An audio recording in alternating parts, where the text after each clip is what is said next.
Dear students, इससे पहले हमने दो मॉडल पढ़ाया था और सबसे जो मोस्ट एक्सेप्टेड मॉडल है वो फ्लूइड मोज़ेक मॉडल है।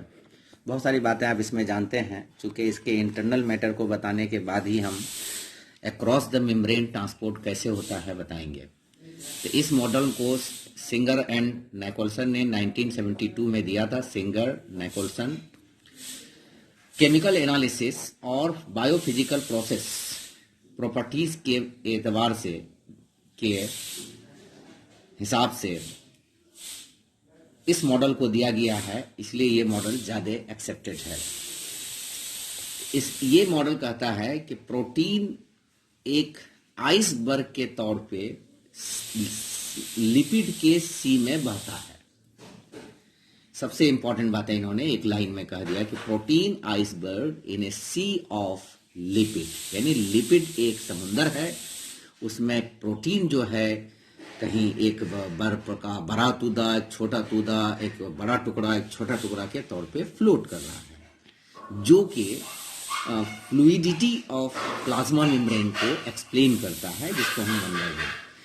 पहले ही जैसे लाइपोप्रोटीनियस और ट्राइलेमिनर बाकी लोगों ने भी कहा, इन्होंने भी कहा, और फॉस्फोलिपिड की फ्लूइडिटी इसी लाइन से इंडिकेट हो जा रहा है। ये जो फॉस्फोलिपिड मॉलिक्यूल्स है, बाइलेयर मॉलिक्यूल्स है, तो इसमें जो है फॉस्फोलिपिड मॉलिक्यूल दो तरह का मोशन करता है। एक ट्रांजिशन मोशन करता है, एक फ्लिप फ्लॉप मोशन करता है। अब ट्रांजिशन मोशन कैसे करते हैं? जैसे ये एक लेयर है, ये एक लेयर है। अब ये मॉलिक्यूल यहाँ मूव करके आया, या ये मॉलिक्यूल यहाँ मूव करके आया, या ये मॉलिक्यूल यहाँ मूव करके आया, यानी विद इन द लेयर अगर मॉलिक्यूल मूव किया उसको हम ट्रांजिशन मोशन कहते हैं। लेकिन अगर ये मॉलिक्यूल दूसरे केस में, जैसे ये है, ये है, ये है, ये है, ये मॉलिक्यूल यहाँ मूव किया, ये मॉलिक्यूल यहाँ मूव किया, या ये मॉलिक्यूल यहाँ मूव करके आया, यानी जब layer in between the layer अगर मॉलिक्यूल चेंज करता है तो उसको फ्लिप फ्लॉप मोशन कहते हैं।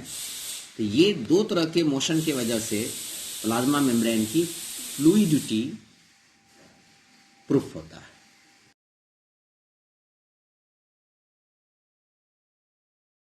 प्लाज्मा मेम्ब्रेन में प्रोटीन जो होता है, तो एक मॉडल में कहा गया था कि ग्लोबुलर प्रोटीन होता है, दूसरे मॉडल में कहा गया कि फाइब्रस प्रोटीन होता है, लेकिन इन्होंने प्रूव करके दिखा दिया कि नहीं, ग्लोबुलर प्रोटीन होता है। अब ये ग्लोबुलर प्रोटीन दो तरह का होता है, एक एक्सट्रिंजिक, एक इंट्रिंजिक। एक्सट्रिंजिक मतलब जो जैसे ये लेयर है, यहाँ पर जो प्रोटीन है ये एक्सट्रिंजिक हो गया, यहाँ प्रोटीन जो है वो एक्सट्रिंजिक हो गया।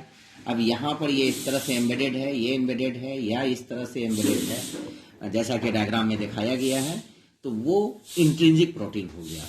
एक्सट्रिंजिक प्रोटीन लगभग 30% होता है और इंट्रिंजिक प्रोटीन जो है ये 70% होता है। अब ये एक्सट्रिंजिक प्रोटीन जो है कोवेलेंट बॉन्ड के जरिए फॉस्फोलिपिड मॉलिक्यूल के हेड से अटैच रहता है, जो कि स्ट्रॉन्ग अटैचमेंट है, जो कि ये है, और ये नॉन कोवेलेंट बॉन्ड के जरिए ये टनल प्रोटीन से जुड़ा रहता है। तो चूंकि ये स्ट्रॉन्ग नहीं, वीक बॉन्ड से जुड़ा रहता है, तो इसीलिए इसको हम इजीली से अलग कर सकते हैं। एग्जाम्पल है एटीपेज एंजाइम है, एसिटाइल कोलिन एस्टेरेज ये भी एंजाइम है, पैक्ट्रिन ये एक्सट्रिंजिक प्रोटीन है, और हम ग्लाइकोप्रोटीन भी होता है, ग्लाइकोलिपिड्स भी होता है। इंट्रिंजिक प्रोटीन ये स्ट्रांगली हेल्ड टू पीएल हमने यहाँ शॉर्ट में लिखा है, protein lipid layer, phospholipid layer PL, जो कि आसानी से अलग नहीं होता है।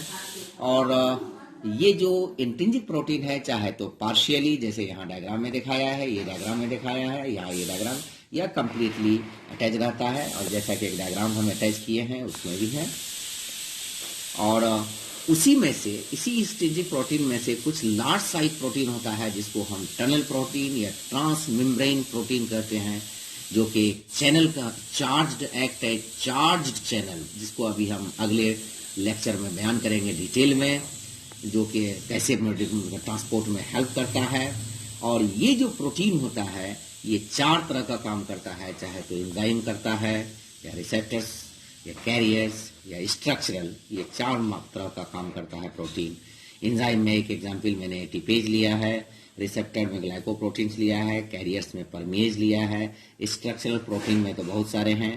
तो ये सारे प्रोटीन जो है ये सेल मेम्ब्रेन को फंक्शनल स्पेसिफिसिटी देता है और लिपिड मैट्रिक्स को इलास्टिसिटी और मैकेनिकल सपोर्ट देता है। यही चीज पीछे वाला लॉ में, यही चीज पीछे वाला मॉडल में एक्सप्लेन नहीं कर सका था, इसीलिए वो उसका ड्रॉबैक था। यहाँ पर ये एक्सेप्टेड थियरी हो गया। और ये अरेंजमेंट प्लाज्मा मेम्ब्रेन के अंदर जो है, जैसा कि पीछे अभी हम बताए कि फॉस्फोलिपिड एम्फीपैथिक फॉस्फोलिपिड लेयर जो का जो अरेंजमेंट है, जिसकी वजह से ये प्लाज्मा मेम्ब्रेन वाटर रेजिस्टेंट होता है, ये बहुत ही इंपॉर्टेंट बात है। अब उस प्लाज्मा मेम्ब्रेन में स्टेरॉल यानी कोलेस्ट्रॉल होता है एनिमल में, जो 25 से 32% तक टोटल फॉस्फोलिपिड मॉलिक्यूल होता है, जो कि प्लाज्मा मेम्ब्रेन को स्टेबिलिटी देता है। और ग्लाइकोप्रोटीन और ग्लाइकोलिपिड्स जो सेल के सरफेस पे होता है, और ये जो है cell recognition, immune response, blood grouping, ये सब में मदद करता है, क्योंकि जब हम ट्रांसप्लांटेशन करते हैं तो उस वक्त भी। बायोमेम्ब्रेन को 2 सरफेस होता है, एक साइटोप्लाज्मिक, एक एक्सोप्लाज्मिक। साइटोप्लाज्मिक जो साइड साइटोप्लाज्म की तरफ है, और दोनों के कंपोजिशन में काफी डिफरेंसेस होता है। अब फ्लूइड मोज़ेक मॉडल के सपोर्ट में जो एविडेंसेस है, जिसकी वजह से हम इसको ज़्यादा एक्सेप्टेड थियरी करते हैं, जैसे ये थियरी जो है, मॉडल जो है एक्सप्लेन करता है कि प्लाज्मा मेम्ब्रेन में कौन कौन सा पार्टिकल है, ये एक्सप्लेन करता है कि प्लाज्मा मेम्ब्रेन से एक साइड से दूसरे साइड ट्रांसपोर्ट कैसे होता है, ये एक्सप्लेन इसके क्वासी फ्लूइड नेचर को बयान करता है। ये भी प्रूव करता है कि सेल मेम्ब्रेन कैसे रिपेयर होता है, रीजनरेट होता है, और रिकॉग्निशन होता है, प्रेजेंस ऑफ रिसेप्टर्स को बताता है। ये सारी चीजें फ्लूइड मोज़ेक मॉडल को फेवर करता है। एक टर्म है ग्लाइकोकैलिक्स। ये क्या है? एक लूज ओलिगोसेक्राइड कोट है, जो कि सेल को दूसरे सेल से अटैच करने में मदद करता है, बहुत ही इंपॉर्टेंट है। आज structural part of plasma membrane model खत्म हो गया।